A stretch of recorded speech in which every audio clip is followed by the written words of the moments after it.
तो ये महाराष्ट्र में चुनाव शुरू होते ही अब महाविकास आघाड़ी सरकार में फूट पड़ गई है और ये अब सबके सामने उजागर है।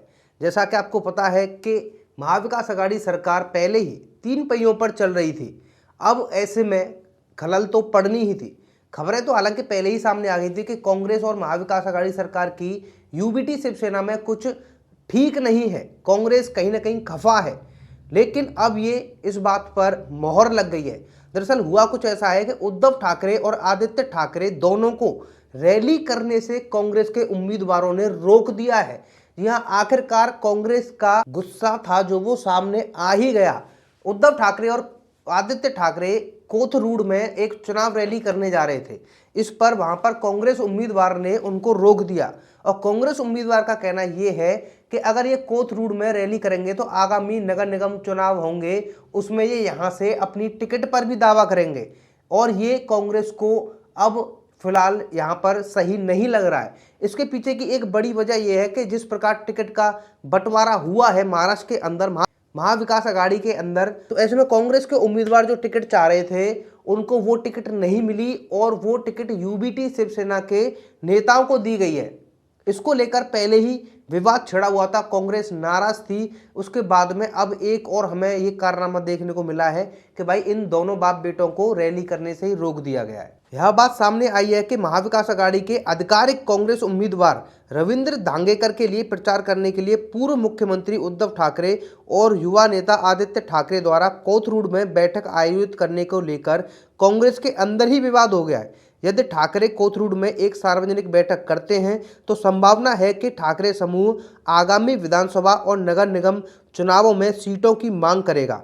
ऐसे में यह बात सामने आई है कि कांग्रेस के कुछ नेता मांग कर रहे हैं कि ठाकरे की सभा कोथरूड में नहीं होनी चाहिए। उधर सांगली सीट को लेकर पहले से ही विवाद चल रहा है। उद्धव ठाकरे ने अपने नेता को सांगली सीट से उतार दिया है, वहीं जो कांग्रेस के उम्मीदवार थे अब उन्होंने बगावत कर दी है। जी हाँ, कांग्रेस के उम्मीदवार ने अब निर्दलीय पर्चा भर दिया है और कहना यह है कि भाई आप उद्धव ठाकरे से ही संबंध बना के रखो, उद्धव ठाकरे जो चाह रहे हैं वो हो रहा है। बल्कि यहाँ पर कांग्रेस उम्मीदवार का कहना यह है कि हम भाई शुरू से मेहनत करने में लगे हुए हैं और वहां पर कांग्रेस के उम्मीदवार को ही टिकट नहीं मिला, इसलिए उन्होंने निर्दलीय पर्चा भर दिया।